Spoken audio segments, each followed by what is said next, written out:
Through the years of working, praying, striving, learning, the dream become a beacon, brightly burning.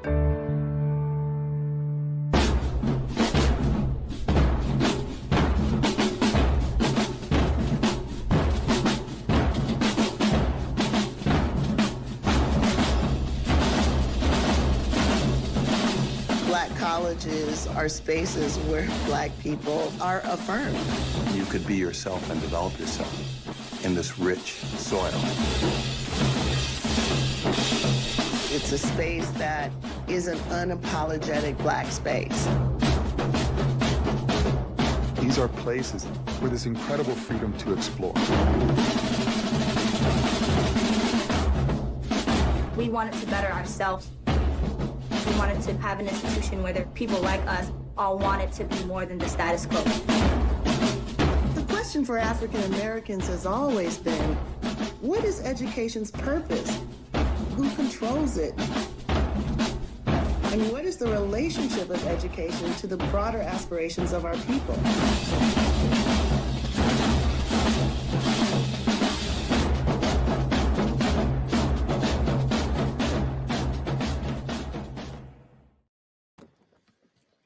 Good evening, and thank you for joining us for the Linked in Legacy HBCU Town Hall. This event is brought to you by the Southern area of the Links Incorporated. I'm Ebony Lumumba, member of the Jackson, Mississippi chapter of the Links Incorporated, co-chair of the Links Love HBCUs initiative for the Southern area, and proud alumna of Spelman College. Let's get in the game. Good evening. I am Dr. Jen Orlega Jacobs of the Flores Bluff, Mississippi chapter of the Links Incorporated and the Southern Area Links Love HBCUs co-chair. I am a proud graduate of Rusk College and Jackson State University. Most of us know the pivotal roles of HBCUs play in shaping career opportunities for today and future generations to come. The Links Incorporated continues to promote and support historically Black colleges and universities through our signature program, Links Love HBCUs.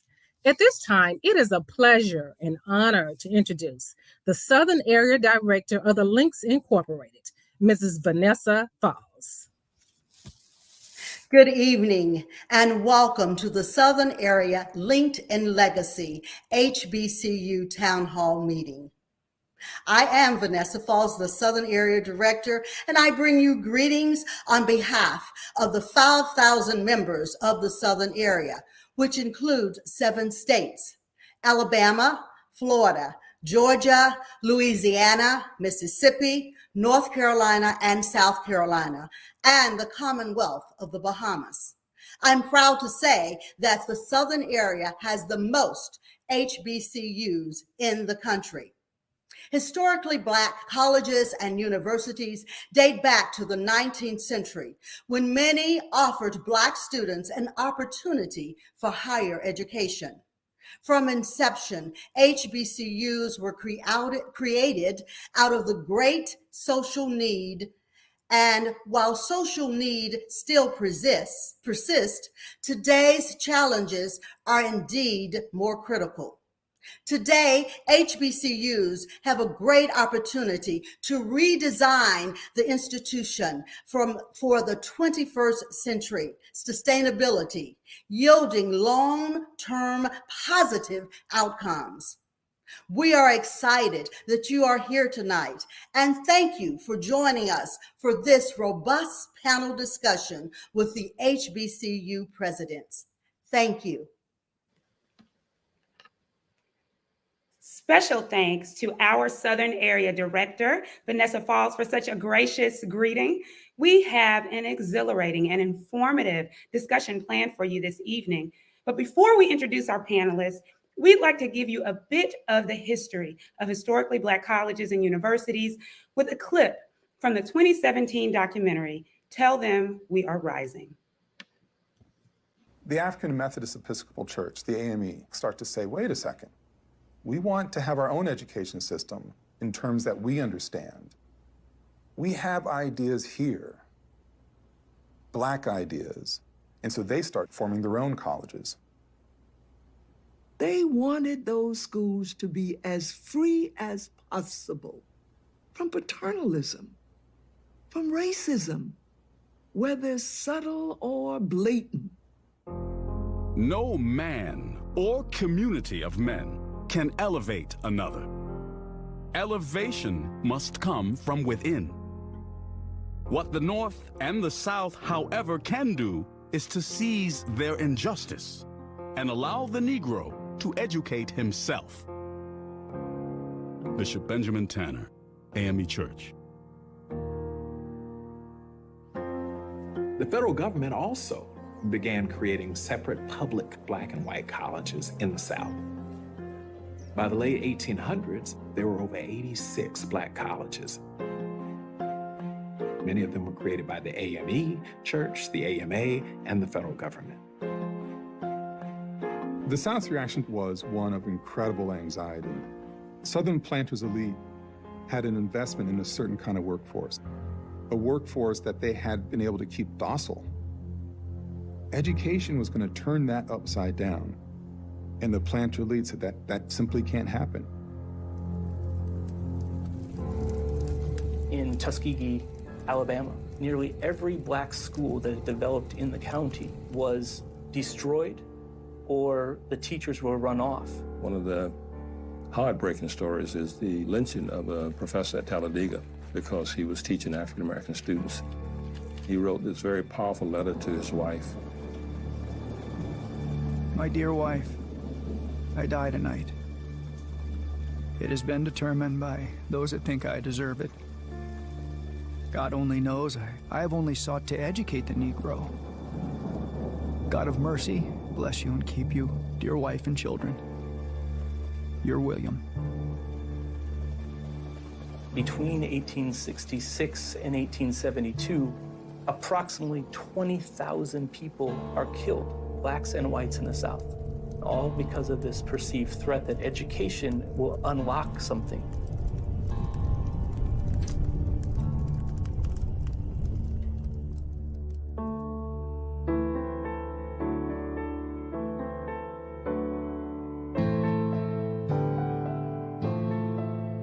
Despite the violence and intimidation, the shortage of teachers and resources, the black colleges in the South survived.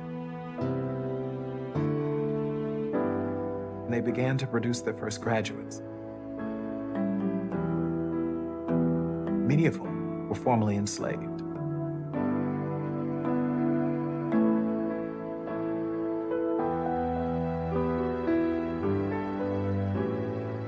General O.O. Howard, for whom Howard University is named, he was going around looking at the plight of African Americans.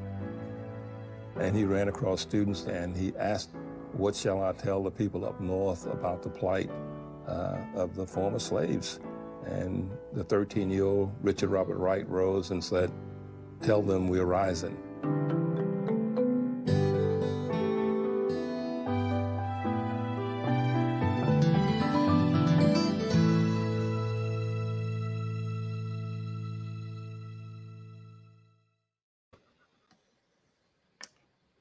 The origin story of HBCUs is truly moving. So I hope you saw something, heard something that you will share with someone else. Now, I hope you're prepared for our riveting discussion. And for that, I'd like to introduce our moderator for the evening, Deirdre Diaz. Deirdre is a fundraising professional who specializes in communications and marketing. She is a corporate and foundation relations professional as well, and a community volunteer who serves as our communication chair for the Southern area of the Links Incorporated. Deirdre, thank you, and you have the floor. Thank you so much. Good evening. I am honored and excited to present our panelists. These women are powerful, dynamic, exhibit unwavering leadership, and are absolutely committed to the culture. So let's meet our panelists who are currently serving in leadership roles at HBCUs around the country. First, it is my honor to introduce Dr. Glenda Baskin Glover, PhD, JD, and CPA. She, of course, is the president of Tennessee State University and has served in this role for the past decade. She currently is the vice chair of President Joe Biden's Board of Advisors on Historically Black Colleges and Universities. She is the immediate past international president of Alpha Kappa Alpha Sorority Incorporated, was named by Essence Magazine to their Woke 100 list, HBCU President of the Year, and a top 25 woman in higher education. Dr. Glover, we greet you. Our next panelist is Dr. Bobby Knight, President of Miles College, 15th President of Miles College, and the first woman to lead this private, historically Black liberal arts college just outside of Birmingham, Alabama. Dr. Knight has studied at both Harvard and Cambridge and is a former corporate executive and selected as one of the 21 women worldwide for the acclaimed Leadership Foundation Fellows Program of the International Women's Forum. Welcome, Dr. Knight. Our third panelist is Dr. Carrie G. Dixon, Chief Executive Officer and 7th Chancellor of Elizabeth City State University. She has been named one of the 10 most dominant HBCU leaders and worked previously in the University of North Carolina system, serving among many of her roles on the Women in Aviation Advisory Board appointed in 2020 by the United States Secretary of Transportation. Welcome, Dr. Dixon. And our fourth panelist is Dr. Elaine Anthony of Jackson State University. She has served on more than 15 accreditation teams. Dr. Anthony is a media trailblazer who is making a mark in the world of historically Black colleges and universities. She is a former producer and reporter currently serving on state boards appointed by the governor. We are excited and we welcome you, Dr. Anthony.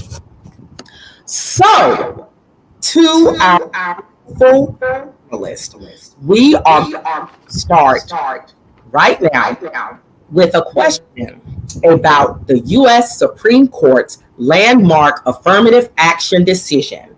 I want to start with Dr. Glover and ask you how do you think that this is Black student? Well, good evening again, and thank you. This, as most of us know, that the Supreme Court's decision overturned affirmative action and ended 40 years of precedence and by consideration, eliminate consideration of race in any admissions decision in higher education. What it did not do was overturn diversity. And so having diversity still on the agenda is what we have to focus on now. And so having said that, it's a thinking now that African-American students will now apply in large numbers to HBCUs.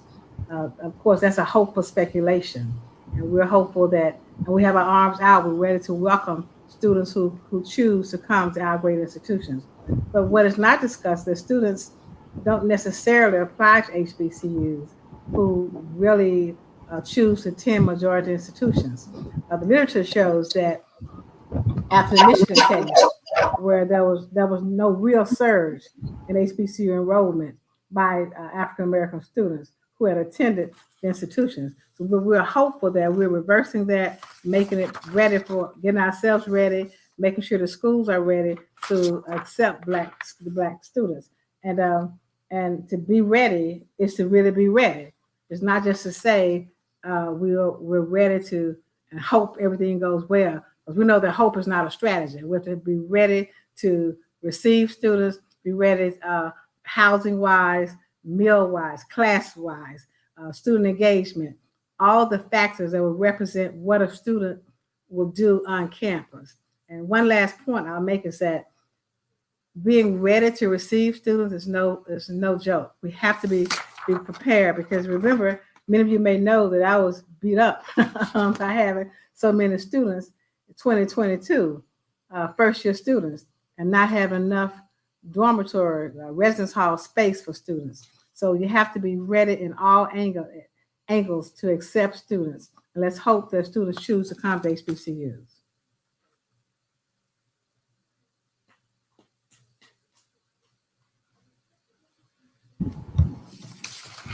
Dr. Knight.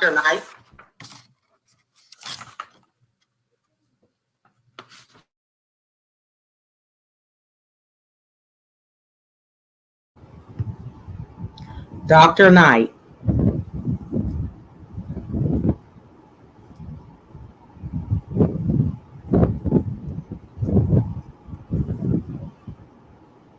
If we can get Dr. Knight off of mute, we would love to hear how the U.S. Supreme Court's affirmative action decision stands to impact Black college students.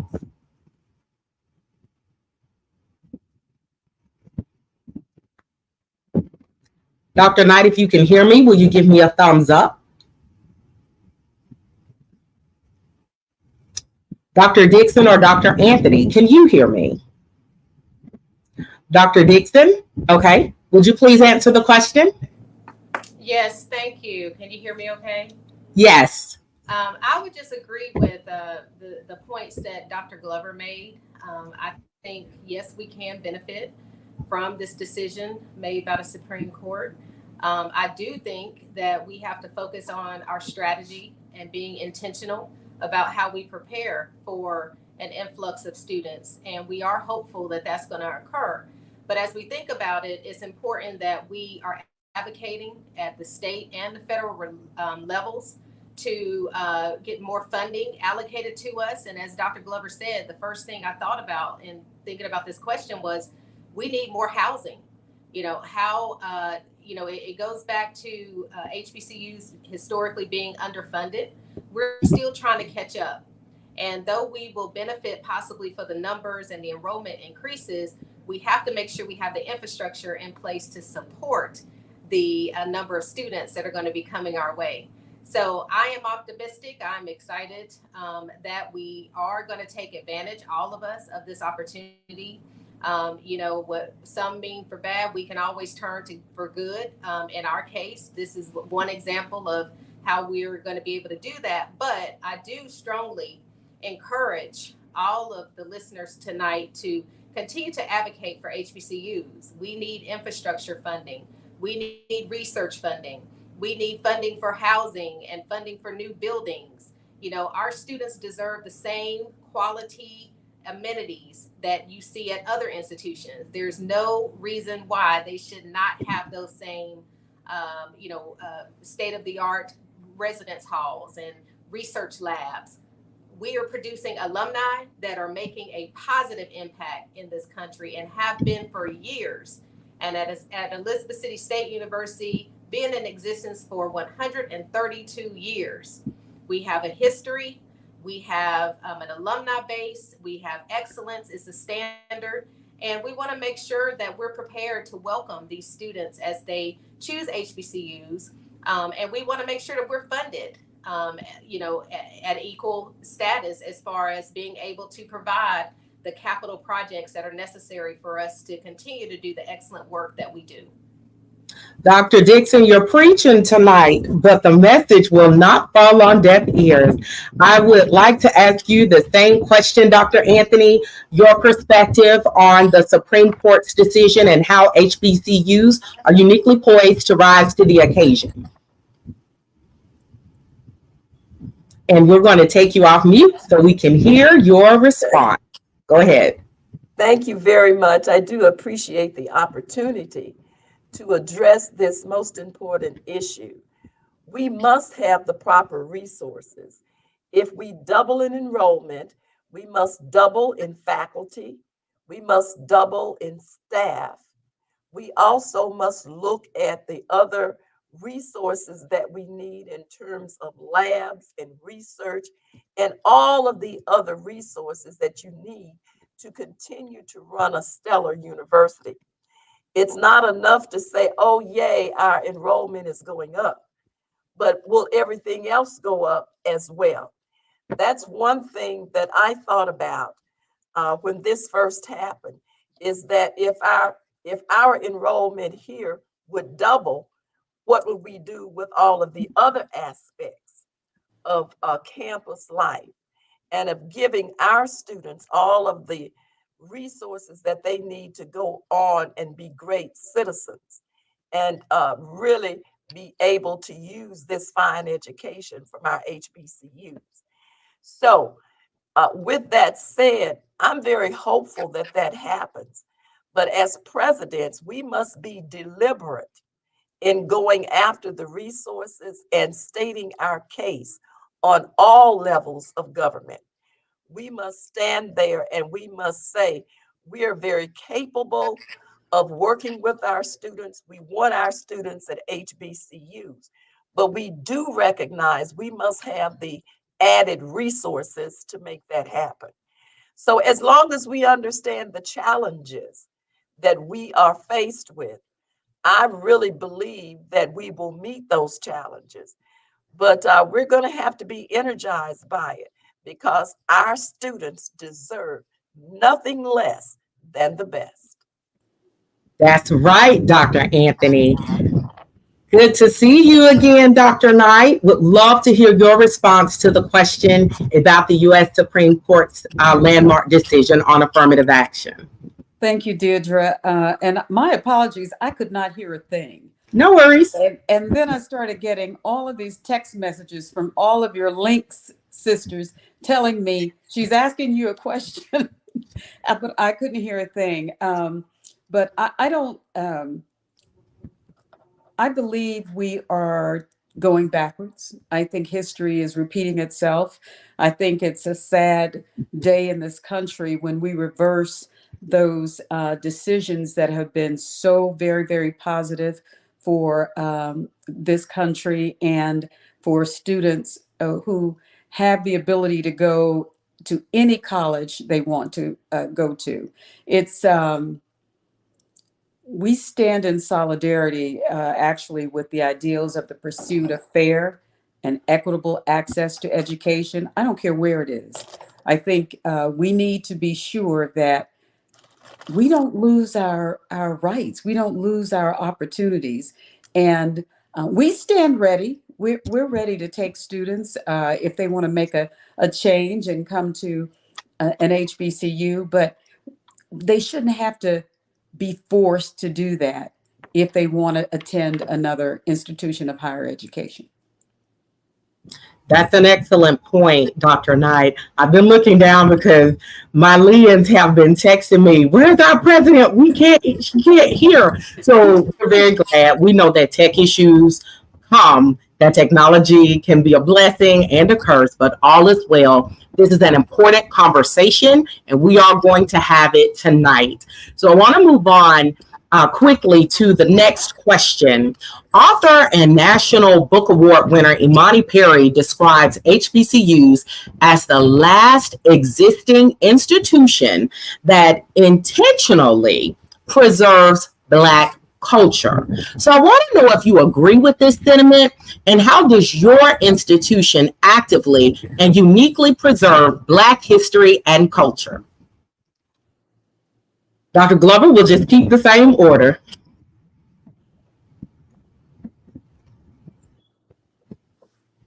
And they are going to unmute you any second so we can hear your dynamic response. You ask if I agree. That's your first question. No, I don't agree with that. That HBCUs are the last existing institutions to then preserve our Black culture. There are other institutions. HBCUs, I mean, one of several. We got the Black church. We have the marriages, the Black families, sororities, fraternities, the links, museums. So there are lots of institutions that preserve our culture. That contributed to shaping African American history. So the Black think tanks and all of those things, the churches, a lot of churches designed to preserve Black culture. But we want to make sure that we keep HBCUs in front and center as our culture preservers. But no, there are others. So we train Black students. We're here. We educate those who meet the standards across the country and meet our criteria for entry. But we don't just necessarily limit to Black students. The fact that we continue to provide meaning to our African American population. We had alumni staff remind us of our uniqueness of our culture and what we have overcome. And when I walk through campuses, when students walk through our campus, walk in classrooms, see buildings named after our own people, they see the existence of over 100 years of just reminder of everything that we have gone through, our Black history, our Black culture, the commitment of HBCUs to diversity almost just ensures us that we be educated and taught primarily by people of color, by Black people. So our Black culture is secure, is strong, as it always will. And it will take more than the turning backwards that we're going through today that's going to compromise our culture. Excellent. Dr. Knight. Thank you. I absolutely agree with Dr. Glover that HBCUs do preserve our history and we do pass it on, but there are so many other ways that it's preserved. The Black church Obviously, the Black churches founded HBCUs many, many years ago. And out of necessity, they founded these schools, but the history and the culture that existed then still exists today. There's another author called Clint Smith who wrote a book called How the Word Was Passed. And if you read his book, he talks about how the history and people basically word of mouth through families, through as Dr. Glover said, through organizations such as fraternities and sororities, Jack and Jill, all of these organizations that exist that hold on to and ensure that our culture continues. But obviously, HBCUs play a major role in keeping and maintaining all kinds of history, but particularly African American history in this country.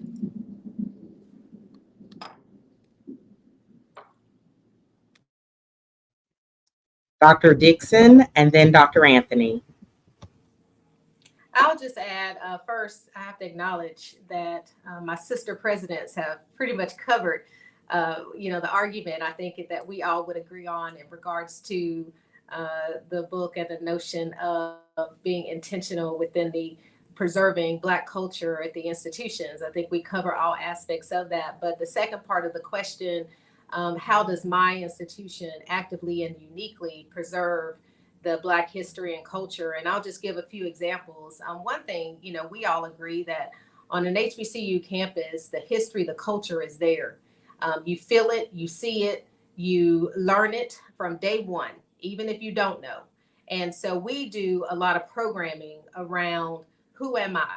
Understanding your history as a Black male or Black female in this country right now. And we all know the landscape of higher education has changed dramatically post-COVID. And even from the standpoint of the political, the social justice, everything that's happening in our country, that our students are coming to us even more hungry to understand and to learn and to be and to really enhance the culture that they know they have a history with and are a part of. And if you look at our founding, we at ECSU, I can say 132 years, we were founded as a teachers college. We were founded to educate African Americans. All of us were as HBCUs. That was our purpose. Our students today have to realize that purpose, understand it, advocate for it, tell the story. And all of that is really important as we think about how we preserve the culture, looking at our libraries, looking at how we look at historical landmarks that we need funded. Like, for example, we have a Rosenwald School on our campus. So we have a grant to restore that. So just being intentional about how we are teaching, learning, promoting, enhancing the educational experience, focusing on the culture of Black culture as an institution of influence. I think we are really around looking at helping our students understand their truth, who they are, and walking in it with pride and walking in it in their purpose, and knowing that they deserve the quality education that our institutions provide them. And no less do they deserve. They deserve more, if anything.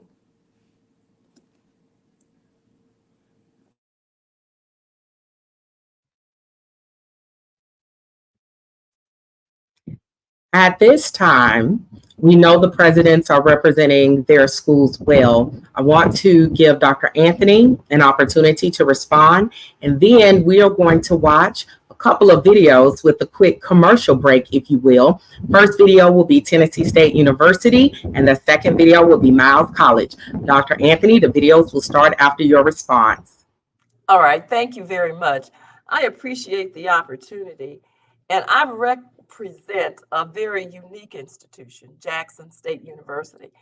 We have a wonderful Black Institute here, of which we have written many grants, and we have excelled so much, and we have so much to give in our community.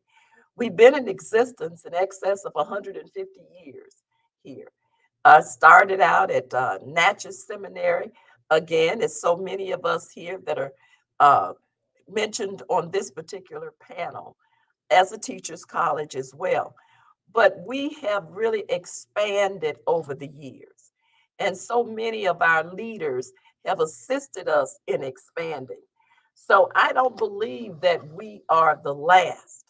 I think that our HBCU here at Jackson State University enhances the community and works along with the community, works along with our churches, works along with our community organizations.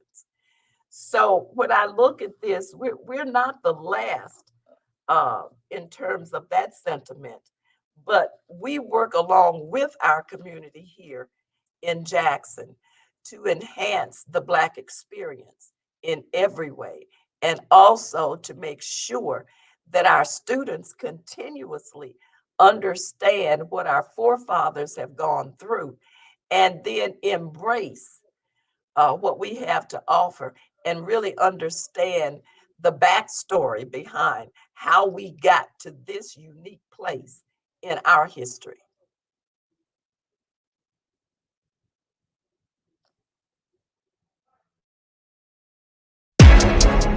Your excellence starts here. The moment you become a TSU Tiger. From student to history maker, trailblazer, and beyond. You're looking at a very proud graduate of the only state-funded historically Black university in Tennessee. Excellence is our habit at Tennessee State University. Miles College is the only four-year HBCU nestled in the vibrant Birmingham metropolitan community. For 125 years, our institution has been more than a mere college. It's a cherished, extended family and a steadfast pillar within our community. We offer a holistic educational experience that fosters growth across all facets of life. Join our esteemed Golden Bear family. Let's shape a brighter future for individuals, families, and society at large.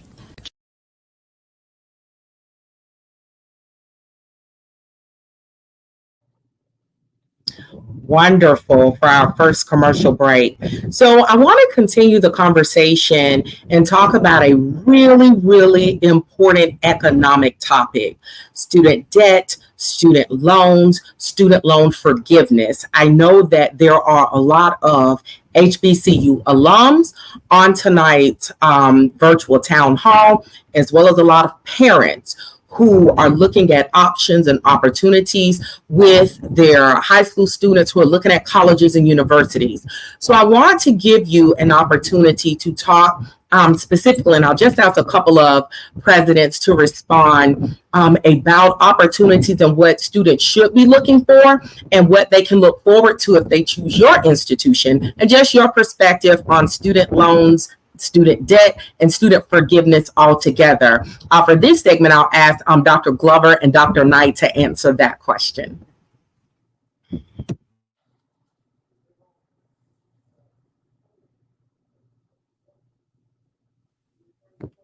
And we are a few seconds from taking you off mute, Dr. Glover. Go ahead. Okay. So let's break the question down. Student loans, loan forgiveness, economic stability, each one's a separate conversation. So you start by making sure you teach in your curriculum. You teach students about economic stability. You teach them about how to be a smart student borrower. You know, there are other options other than loans first. You continue to grow the endowment to ensure student loans are not the only avenue, because endowments represent stability. When students graduate, make sure they can get the proper job. We counsel students how to have smart debt, how to borrow, not to borrow money from student loan to buy a new car.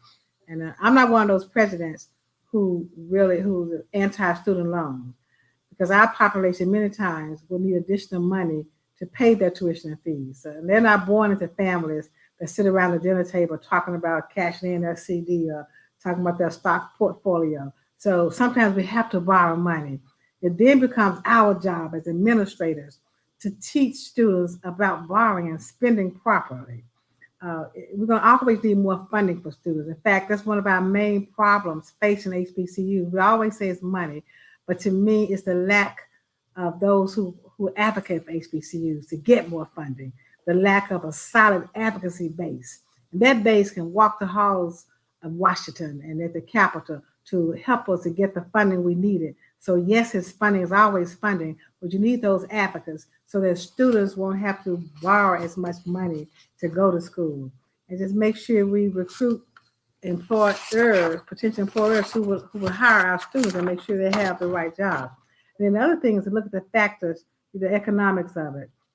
You mentioned about economic stability. You have to look at the factors that promote economic stability, affordable housing, just teach these in the classroom, employment that provides a living wage, and employment factors like paid leave and child care, things that will help students as they grow into the early part of their career to become economic stabilizers. And you want fairly constant output growth and low and stable inflation. Students have to know the economics of what they're doing. Then just teaching the factors that cause economic instability, like the living beyond your means, having too high housing prices, those housing fluctuations, market fluctuations, the unexpected disasters can just cause changes in your everyday life. So the fact that we have to bring this to our students, not just business majors and economics majors, but all students need courses on how to live in this economic world. So it's not just student loans, it's scholarships, it's part-time work, and it's teaching economic stability to students. They'll have a better understanding of how to navigate through life. Awesome, Doctor. Okay, thank you for that question. So I agree with everything Dr. Glover said. Obviously, I have to agree with what she said because she's amazing. So one of the things that we do at Miles is we try to look at, we take every student individually and try to look at their total situations, their family situation, and see what works best for them. We continue to provide scholarships. One of the things that I'm always doing when people ask me, how can I help Miles? What's the best way to help? Fund some scholarships. That's how I see the best way to help students, to help them get out of college with as little debt as possible. Back during COVID, during the pandemic, we used CARES Act and HER funding to help students clear their balances. They cleared balances. That's a loan they didn't have to pay back. So we did that for them. We signed an MOU with the Student Freedom Initiative, which I know probably all of these presidents have done the same thing. These are, there are opportunities out there for students to go into a certain field, such as education or public service, and get some of those loans forgiven that way. One of the other initiatives we've done is we applied for and received a grant from the Small Business Administration to establish a women's business center. We did that not just for women in the community, but in addition for our students, so that if we have women students who want to start a business, become entrepreneurs, we want to help them do that. The key is to ensure that they get gainful employment so that if they have these student loans, they can pay them back. And if they want to go into business, we can help them establish those businesses in our Women's Business Center. Wonderful. The next question is for you, Dr. Dixon and Dr. Anthony. Of course, tonight's panel was intentionally designed to have female leaders in the HBCU world. I'd like to ask you to quickly just give me one piece of advice about your journey to others who may want to follow you.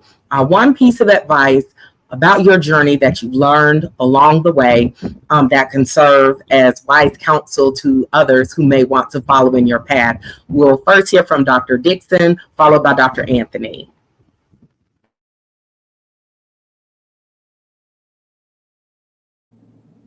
Thank you for that question. I have to say, I'm going to start by, I was hoping to get the question you just asked prior to this one, because I have to use this opportunity to talk about Elizabeth City State University and our quality education at affordable price. We're very fortunate. 2 HBCUs in North Carolina are NC Promise HBCUs, NC Promise campuses. So we're offering tuition $500 a semester for in-state students and $2,500 a semester for out-of-state students. So the cost, the quality, you can't meet that price point. It is helping us to grow every year. It is funded by the General Assembly. We're supplemented at the end for the tuition we would have charged, but it makes access to an education affordable. And so that's really helping us to grow in our numbers. We've grown 5 years. I've been chancellor 5 years at ECSU. Every year we've grown, even during the pandemic, we've grown 13%. So making education affordable, having those grants, scholarships, funding coming in from alumni-based donors for scholarships, her funding, as my 2 sister presidents mentioned, all of that really matters when we are attracting students to our campuses, because we want them to graduate with as little debt as possible. And if they have to get loans, that's okay too. But we want to make sure that they have a successful experience. So going on to the journey of leadership as a female in higher education, one thing that I can say is not easy. We have to depend on each other as sister presidents. There are not many of us around the country, and there are even less that are Black female presidents leading higher education institutions. So the challenge, of course, is one that we know we can take on. You know, you've seen that evidence at our institutions that we all are leading, as well as our sisters who are leading institutions across the country, and specifically HBCUs. So when I think about leadership, and some advice that I would give is prepare yourself. Professional development opportunities are important. Find a mentor, find a sponsor as soon as possible. If you don't have one, one thing that I'll share is my mentors look like me. They may be female. Where they're female, they may be Black. Most of them are. And they will, be there for me for professional, spiritual, career advice, whatever that may be. However, a sponsor may not look like me and may not be the same gender. And you have both of them because they both serve different purposes as you look at your career and your navigation of your career. And if you are pursuing a presidency, or if you desire to be a president at some point, reach out to us. Dr. Glover is one that I looked up to. I mean, she has been a president successfully for many years. And as a new chancellor myself, I look to those who, they're there because they've been there, done that. And so it's good to make sure that we have that network of support. So reach out to those who are in position that you have that you aspire to be in. Reach out to those who will take you under your wing. That's what happened to me. It happened to me at a very early age. It happened to me early in my career. I wish it would have happened a little sooner, but I didn't know how important it was at that point in my career to have a mentor, to have a sponsor. And so I tell you now, that's the best advice I can give. Have someone help you shepherd, help you navigate this process, because it is not easy, and you need that sister with you to help you to get this job done. So I love being a chancellor, and I love mentoring, and I'm happy to do so. I have many mentees that I want to see as presidents. Do know we do not mind passing the baton, right, sister presidents? We don't mind passing the baton, because one day we're going to retire, like Dr. Glover. And she's going to retire with grace, knowing that somebody is coming along the way to take over where she left off and the great things that she did. But we all want to feel that. So we all want to make sure that we have a pipeline of presidents, female presidents, Black presidents for HBCUs that are ready to take on the challenge, take on the leadership, and really do all we can to continue to make excellence the standard of our institutions. Yes, Dr. Dixon. Dr. Anthony? Thank you so much. As I look at all of the ways, and I do agree with my friend Dr. Glover when she talked about sometimes loans are the only way we can go to school. So I can't get around that, but we have to embrace it. We need to look at grants. We need to look at scholarships. I can remember being a scholarship recipient, so my parents never had to do loans. So we have to look at other avenues for our students. Now on to my question. My journey was a little bit different. I had 4, let's see, 1, 2, 3, 4. I wanted to list them. I had 5 mentors. They were all men because at that particular time, there were no women in those particular roles. So I remember a John A. Peoples Jr. I remember an Esther Smith. I remember a Dennis Holloway, a T.J. Robinson, and George Boo Boo Johnson. All of those people mentored me in different ways. I see Dr. Glover smiling because she knew them also. They had a different role to play in my life. But if I wanted to say the most important thing that happened to me was an internship. I was the first African-American female at the CBS affiliate right here in Jackson. My then department chair, I told I want to be a television broadcaster. There were none in Jackson. So she took me to the CBS affiliate, called them and said, I want to initiate an internship program. The station at that time was all white. There were no African Americans there other than domestic type workers. From that introduction, I was really finished with school. So I stayed on the final semester just to do the internship. When they asked me, said, well, what could be your hours? Dr. Gloria Buchanan Evans said, oh, she can work all day. I said, oh my goodness. And I said, I looked at her, and so she said she can be here at 8 and she'll stay to 5. And they said, our editorial meetings don't start until 9. And she reluctantly said, oh, okay, that's fine. But I stayed there. I made myself indispensable. At that particular time, my university didn't have enough equipment. So I had to learn the technology as well as, thanks to Dr. Evans, I had the writing down pat. But those were the types of things that I did. And I made myself indispensable throughout that entire experience. When I got ready to go, I was called into the general manager's office and said, what are you going to do next? I said, well, I'm going to try to find a job. And he said, would you like to work here? I said, well, there are no openings on the board. He said, I'm the general manager. I'm going to try asking you that question again. Would you like to work here? I said, yes, sir, I would. And the rest, they said, is history. I went on to be a producer, a reporter, and an anchor for the CBS affiliate there. And I have opened the doors for so many women to follow in that footstep.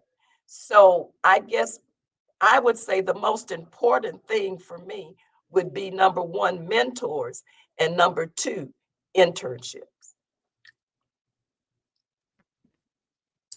Powerful responses to both Dr. Dixon and Dr. Anthony. And I just want to acknowledge, we don't necessarily know every step of your journey as female college leaders, but we know that it could not have been easy.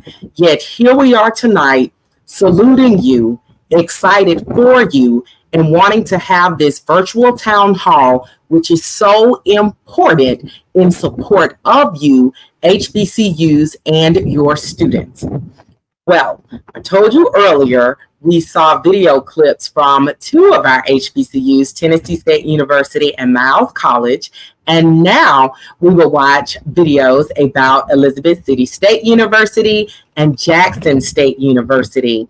After the videos play, we're going to come back and wrap it up. I just want to get maybe 30 seconds or so of wisdom. What do you want to leave the audience with on the vitality of HBCUs, ladies? So get ready.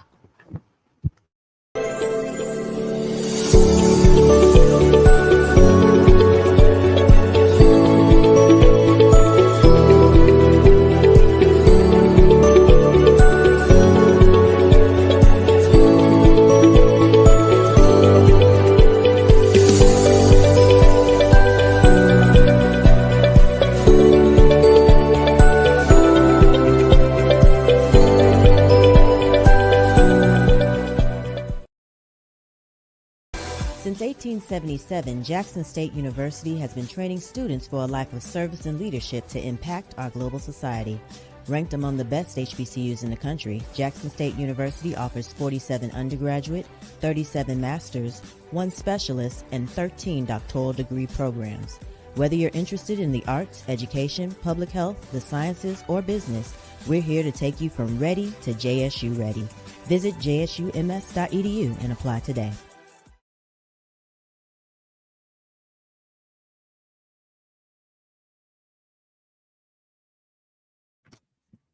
Fantastic.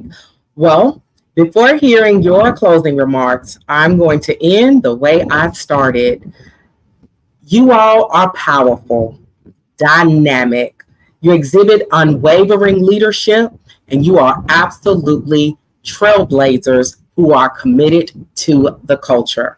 I want to give you an opportunity to share with our audience on this virtual town hall just some closing remarks. We will start with Dr. Anthony. Then we'll hear from Dr. Dixon, followed by Dr. Bobby Knight, and last but certainly not least, the excited retiree, Dr. Glenda Glover. If you were present in that order, what a fantastic conversation with these fantastic panelists. Dr. Anthony. Thank you so very much. And thank you again. I want to thank the Links for this opportunity.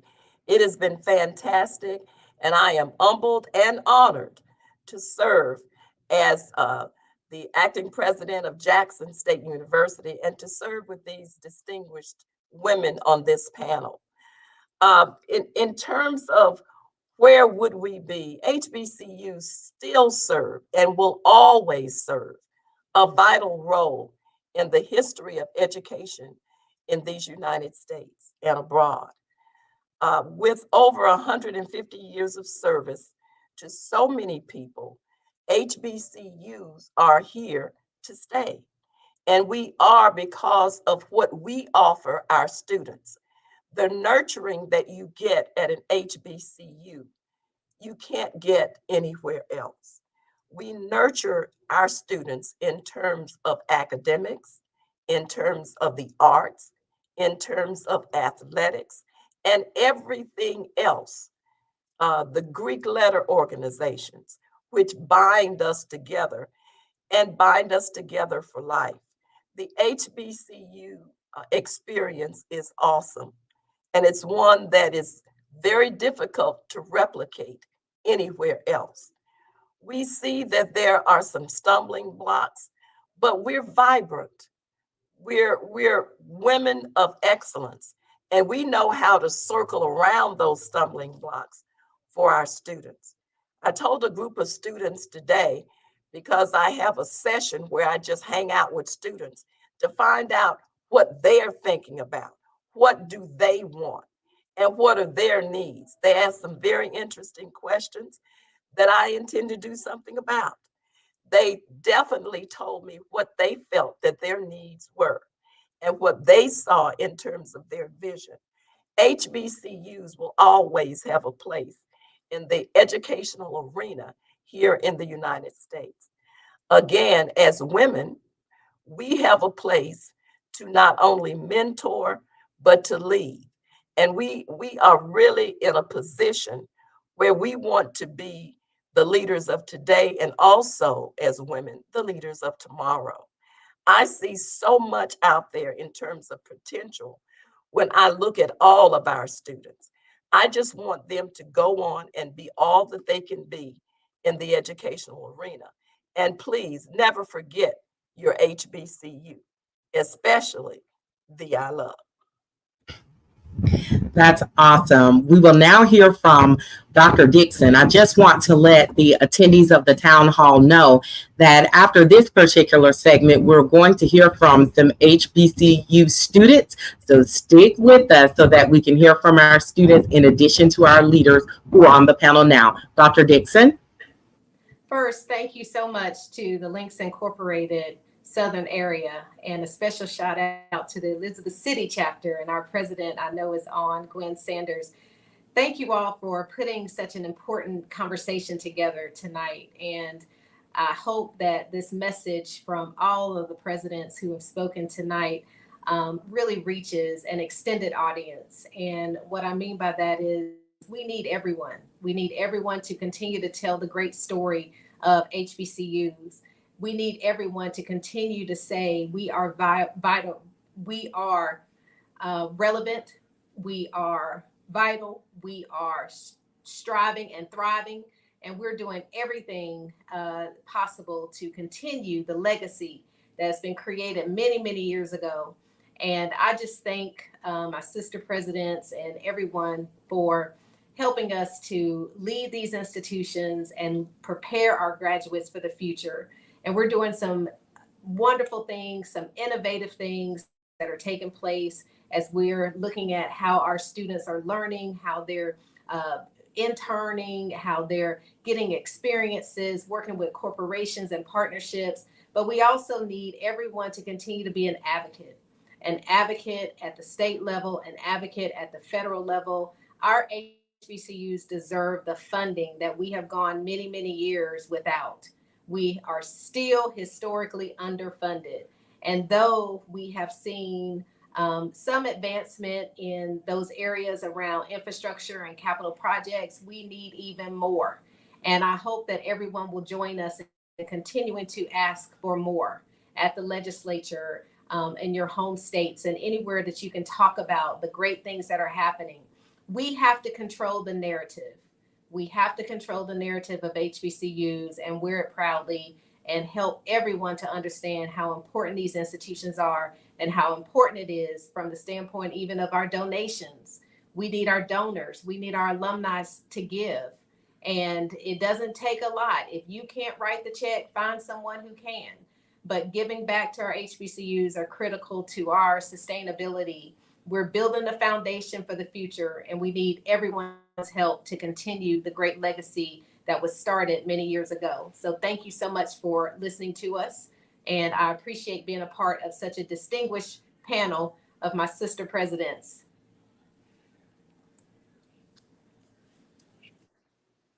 Me? So it's awesome to share the panel with these amazing women who have made it their life's mission to educate our young people. I want to offer, though, a challenge, Deidre, and that is there are about 6 or 7 women presidents who are no longer in their positions and don't know what the reasons are. I wouldn't even venture to guess, but some of those women were our friends. And I think it's important for us as women to serve on these boards of trustees. So when we get in these positions, we have someone who understands what it's like to be a woman in these roles. So I'm challenging you to serve on these boards of trustees. If you've gone to an HBCU, it doesn't even matter where you went to school. Get in those positions where you can help other young women, other women coming up, stay in these positions, because I'm telling you, they hold us to a different standard. Dr. Glover can tell you that. So thank you, and just appreciate you having me on.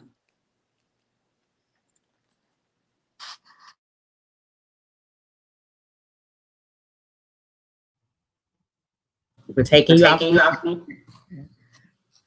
It's always important to engage in conversations regarding HBCUs. It's a time when we can bring truth to the room. And I'm happy to be here with my sister presidents, because there's so much that we need to do. There's so much work to be done, still to be done. And this is just, we got that question again about vitality, the viability of HBCUs. Yes, we are vital. As HBCU president, I want to put forth a different question, because we know the answer to that question, the vitality. That's the wrong question. It's not whether we're viable. The true question is, how can we take so little funding, so little resources, and produce such great leaders? That's the true question. And how can majority institutions use our model for greatness? That's what we are about. You know, HBCUs affect all of us, the parents who attended HBCUs, the grandparents, the cousins, the aunts, even if you didn't attend one, somebody in your family did, or you went to a homecoming at HBCU, you played Big Wiz at HBCU, you just had fun at HBCU. And so I just believe HBCUs are just ordained by God to do his will, to assist students to secure their academic and economic futures. So again, I thank you for allowing me to participate on this panel tonight. And I just look forward to continued conversations and continued support of such vital institutions as our HBCUs. Challenge accepted. I will now turn it back over to Ebony. If you have enjoyed tonight's discussion, please join me in thanking Drs. Glover, Anthony, Dixon, and Knight for such a powerful conversation and for everything that they do to support HBCUs. The chat is on fire, so we want you to continue to light up that chat with love for HBCUs, love for our panelist presidents tonight, and our moderator. Thank you, Deidre, for guiding the ship tonight. Tonight's discussion would not be complete without some input from HBCU students.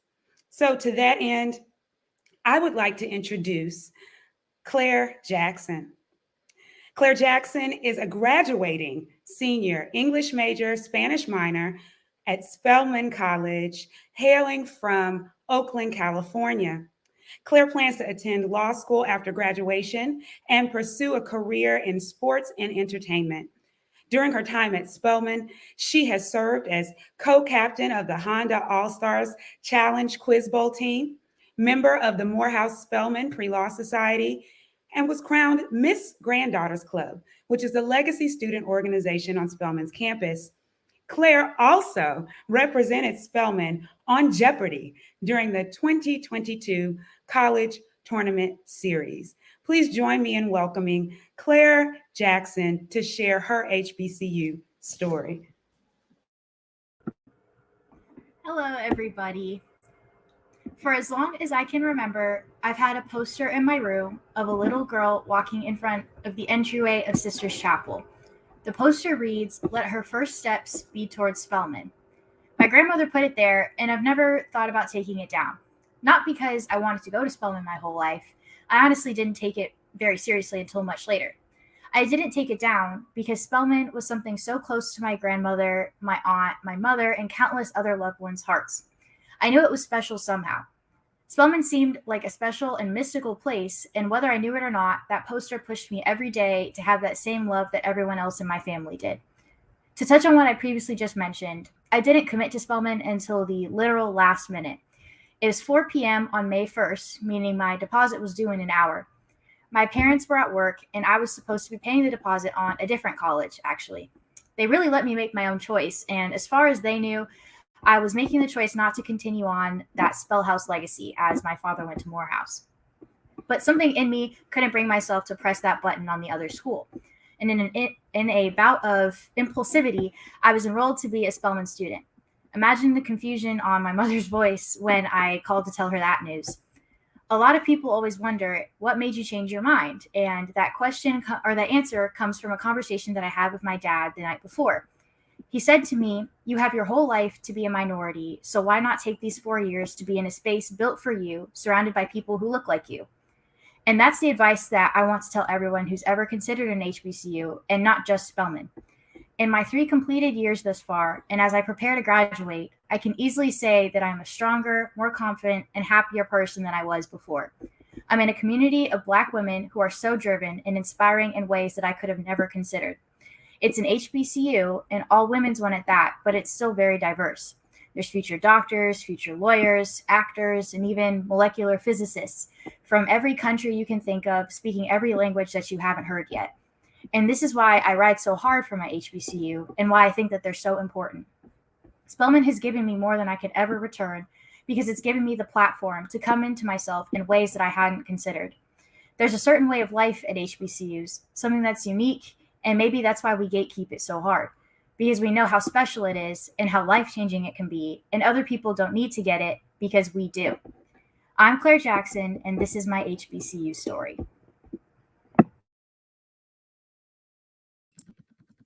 Outstanding. Thank you, Claire, for sharing your HBCU story. And now we will hear from Victoria Atkins. Victoria Atkins is a Jackson, Mississippi native and is a recent graduate of St. Andrew's Episcopal School, one of the top secondary educational institutions in the state of Mississippi. She graduated in the top 7% of her class and was inducted into the National Cum Laude Society. Now a psychology major on a full scholarship at the illustrious Xavier University of Louisiana, Victoria intends to devote her time and her studies to working towards becoming a counseling psychologist with a focus in art therapy. She hopes to serve the children of African American community wherever her career aspirations take her, with the intention to one day own her own private practice. Victoria Atkins. Good evening. I cannot stress enough how excited I am to be speaking to everyone tonight. I'm going to jump right in. So my journey in choosing an HBCU was pretty straightforward. My mama went to Jackson State. I was a baby tiger up until I had to make my own choice. And when she told me in 8th grade that I would be leaving the public school system to attend a private institution, I told her right then and there at the age of 13, Mama, I'm going to go to an HBCU. If I have to spend the next 4 years being a minority, in the rest of my life being a minority, I'm going to use the 4 years that I have with my own choice to attend an HBCU. So that was exactly what the plan was as soon as college applications came around. My time at St. Andrews was not perfect. I was a Malone Scholar and they fully funded my education, and I'm so blessed to have been receiving that gift, but it did not come without faults. I had a lot of questions, a lot of stares. You know, who is this Black girl? Where did she come from? She wasn't here from pre-K. How did she get to the top? And they couldn't see past my color.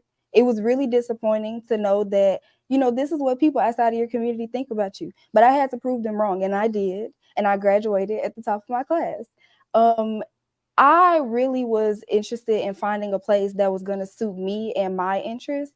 And I wanted to be, you know, somewhere that people share my culture. I did want to attend a religious school, so the religious HBCUs were at the top of my list. However, when I settled in on my decision, you know, I feel like God ordered my steps. My choice in coming to Xavier was the best decision that I've ever made. I could not be more grateful to be here. At my old school, I did not have Black educators. I saw my people working in the kitchen. We were helping out with the sports teams, and we were cleaning up behind the students, but I did not have a single Black teacher. Here, the head of my psychology department, Dr. Turner, is an African American. My teachers are African Americans. My educators look just like me. And that's how I want my future to be. I want to be like them. I want children to look up to me and say, wow, I want to be like her. I want to be in the position that she's in. And being here, I'm able to provide myself the opportunity to get to that point. Every day I walk around this campus and I'm inspired. It's beautiful. Students inspire me, educators inspire me, faculty and staff. They all have something to bring to the table, and I do too. And I'm in a place where I'm going to be nurtured and I'm going to be cultivated into a new woman. And I'm so excited for the journey ahead.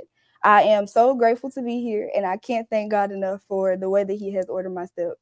I am Victoria Atkins, and this is my HBCU story. Outstanding, Victoria. We are so proud of you. Thank you for your HBCU story. This has been an exciting conversation this evening. In our quest to support HBCUs, let us remember, the question is not whether we can afford to invest in every child. It is whether we can afford not to. Marion Wright Elderman. At this time, we would like to share at least 3 ways we can support HBCUs. So, Ebony, do you have the pom-poms? Give them a little something. All right. So 3 ways. Number 1, join your national alumni associations and local alumni chapters.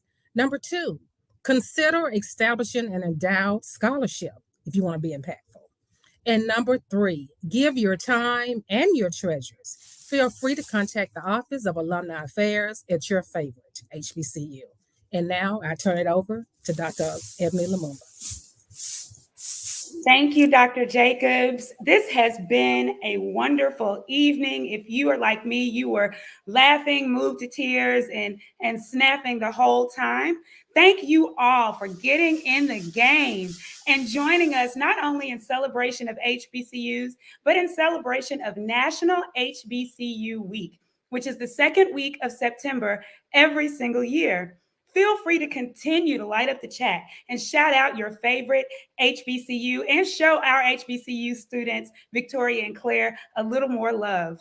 We want to invite you to join us in continuing this effort by partnering with us for the Links-sponsored HBCU Impact Day taking place on October 16th this year.